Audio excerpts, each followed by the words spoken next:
So you want a Honda Rebel. Prior to 2017, this would have been pretty cut and dry. The Honda Rebel used to be an anemic, air-cooled, baby-sized cruiser that was targeted to one demographic. I'm not even kidding.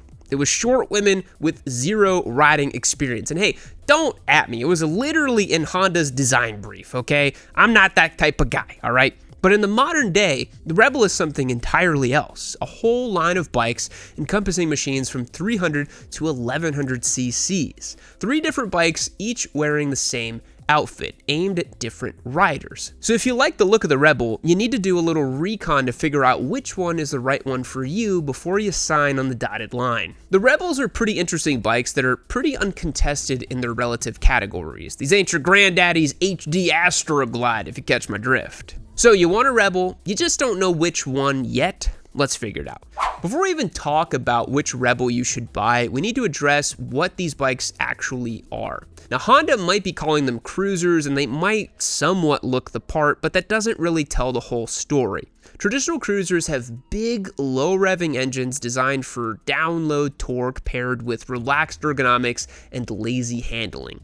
Big, heavy units with old-school looks made of real American iron and steel. They prioritize character and style over outright performance. And while that's all fine and well and good for the corn-fed Midwesterner, it's not really what the Rebel is about.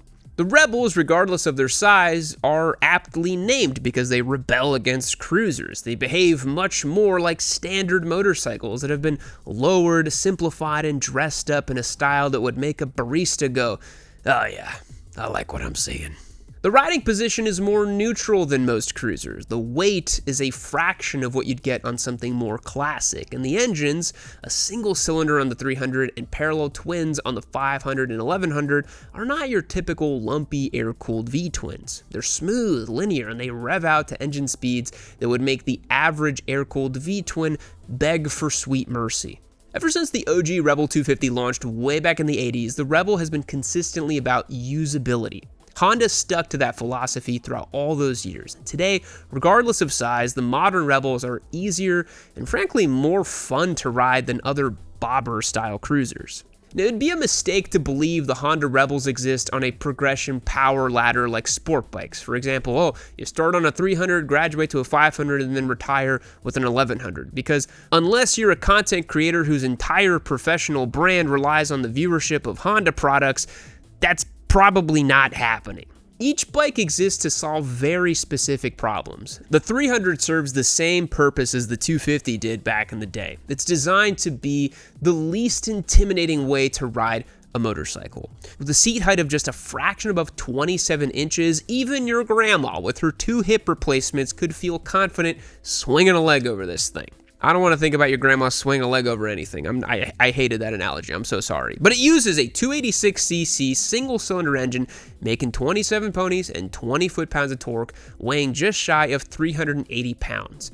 By all accounts, this is about as approachable as it gets for a motorcycle. But there's definitely a low performance ceiling here. Topping out at 85 miles per hour on a good day, the Rebel 300 is going to feel pretty stressed on the highway. I mean, you're going to be pinging off the limiter going a little above 80. This bike is way better suited for just bopping around town, or even better, the MSF training course, which is what they primarily use them for. Honda pushed that approachability even further with the e-clutch system, which automatically engages and disengages the clutch to mitigate the risk of stalling. And as of 2026, the 300 is sold exclusively with e-clutch. If you're a beginner rider looking at a Rebel, don't let the 300's shortcomings scare you off, because the Rebel 500 is exactly what you're looking for. Something tells me the majority of people watching this video are going to want a Rebel 500. If you're a new rider looking for a first bike you can actually live with for a few years and still have fun every time you swing a leg over it, it is this motorcycle. Don't think of it as a beginner cruiser. That doesn't really do it justice. Think of it as a beginner bike for someone who has too much fashion sense to be seen on a Z500.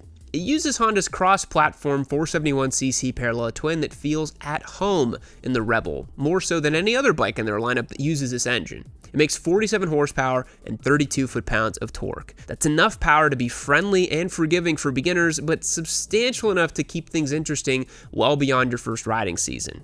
Despite the extra performance, it maintains the same accessible stature with an identical 27.2-inch seat height. With the bigger engine, the weight creeps up to about 415 pounds with ABS, which, as of the 2025 model, is now standard fare on the machine. Stylistically, the Rebels all share the same design language. They have low-slung frames, blacked-out components, chunky front tires. The LED lighting gives it a slightly more premium feel, and the SE trim adds fork gaiters and a small headlight cowl for a bit more personality.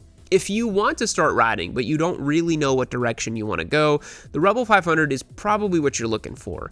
But then there's the Rebel 1100, which is an entirely different conversation, and we're really happy that Honda actually made this bike. It's been a big seller for them. The Rebel 1100 is the newest addition to the lineup, first debuting in 2021, and we actually featured it as a bike here on the channel as a giveaway. It's pretty cool. Up until that point, the Rebel name was exclusively associated with beginner-friendly machines, but with the 1100, Honda took a very different approach. Using the 1084cc twin borrowed from the Africa twin, the Rebel 1100 is a serious piece of equipment, making about 87 ponies and 72 foot-pounds of torque. It's pretty impressive considering it would take Harley-Davidson double the displacement to get even close to those numbers. Sorry, Harley guys. Seat height is still very accessible at around 28 inches, but the weight jumps up to roughly 497 pounds. Still in the world of full-size cruisers, 500 pounds is practically a lightweight. The bike might look like a cruiser, but it rides more like a real motorcycle, if you know what I mean. The engine is punchy and full of torque, but it likes to be revved out way more than you think, and it's far more willing to lean over side to side, though you are limited a little bit by the ground clearance. Even so, it's significantly sportier than any other metric cruiser. Have you ever hit the twisties on a Honda Shadow? I didn't think so. But on the flip side, you do give up some of that raw mechanical character people expect from more traditional cruisers. If you want something Japanese, but not a sport bike or a naked bike, something stylish but not overly retro and antiquated, the Rebel 1100 splits that difference almost perfectly. It's also offered in multiple trims. The SE adds styling touches like a headlight cowl, while the 1100T brings a fairing and color-matched hardbags for light touring. And then, of course, there's Honda's optional DCT transmission, which can shift automatically or be controlled manually via buttons on the handlebar. Personally, I wouldn't opt for the DCT, but if that's your thing, Honda's got you covered. We have finally ended the streak of piddly middleweight sport bike giveaways on YamiNoob.co. 2026 is feeling different because I've got this fire-breathing 175 horsepower V4 motorcycle right here up for grabs on YamiNoob.co. Click the link down below and support the show. Become a member today for your best chance to win this machine and have it show up in your driveway. You're not going to want to miss it. This is one spicy meatball, and I hope it goes to one of you watching right now. Click the link and check it out. Now back to the show. So, if you're ready to take the plunge on a Honda Rebel, it's worth discussing any known reliability issues. And at the sake of sounding like a cliche, they're Hondas. There really aren't many reliability problems with these. As I mentioned, the biggest mistake you can make with a Rebel 300 is assuming you need one when you don't. These bikes are really just relegated as MSF training tools. Just don't buy them. If you pass your MSF course without any issue, you can probably just skip this bike altogether. If you want a super small bike, you could honestly be better served with a true mini bike like a Grom. Sure, they're cheap at just over $5,300 for the 2026 model year, but that's a lot of money to spend on a bike that won't last you the duration beyond your rookie riding season. Now, the Rebel 500 is a great buy in our opinion, but it's not perfect. If you're a bigger rider, chances are you're going to feel pretty uncomfortable on this machine. The low seat height, mid-controls, lower handlebar, it can definitely feel a little cramped. The suspension's pretty soft, the brakes are pretty wooden, it's all standard fare for a 500cc machine that costs less than $7,000. Let's not expect anything too crazy here. It comes with the territory. People pay twice that money for Harleys that ride the exact same way. Now, as for competitors, Kawasaki has the Eliminator 500, which pretty much serves the same purpose. It really would only be a matter of taste in differentiating the two. If you wanted something a little more old school, a little more retro, Triumph Speed 400 definitely gives the Rebel 500 a run for its money. It sits a little taller, which is better for taller riders, and it's a little more nimble from the geometry. And there haven't been a ton of known issues with the 400s, but it is a Triumph made in India, so if you have any reservations at all about reliability, you should probably just stick with the Honda. Royal Enfield 650s could also be thought of as an interesting alternative. They have the INT 650 Roadster, they have the Shotgun 650 Cruiser. Each will offer a little bit more old school charm with air-cooled engines, a little bit more torque, and a little bit more interesting exhaust sound, more heft and big bike presence than the Rebel as well. But again, if you want a bike that will churn miles happily without issue, the Rebel's gotta be your go-to. There's also the Kawasaki Vulcan S, but let's be real, no one should be subjected to that motorcycle. The Rebel 1100 is a newer platform, but it's based on the proven Africa Twin engine, so it's also free from any significant issues as well. Yet there are some less common instances worth noting if you're in the market. Some owners have a noticeable front-end wobble above 80 miles per hour. We're not talking full-blown Janus death wobble, but just a slight unstable feeling. This is usually fixed by replacement of the stock tires. Most OEM tires suck anyway, so what can you do? There was also a recall for 2021 models regarding a radiator cap leak, just some teething pains as a result of the first production year, but those have long been addressed by now. The Rebel 1100 is an interesting motorcycle because it doesn't really have a direct competitor. Metro cruisers of more traditional ilk like the Honda Shadow or Suzuki Boulevard are pretty drastically different. They've got classic architecture with big, long stroke, low revving V-twin engines, very stout stature, and sleepy ergos. The Yamaha Bolt is a total bore as well. Harley-Davidson has the Nightster 975. You could think of that as a closest competitor. It's got a modern liquid-cooled engine and a lightweight cruiser silhouette. It has the same low seat height, comparable power output, and a similar $10,000-ish price tag. But it's a Harley.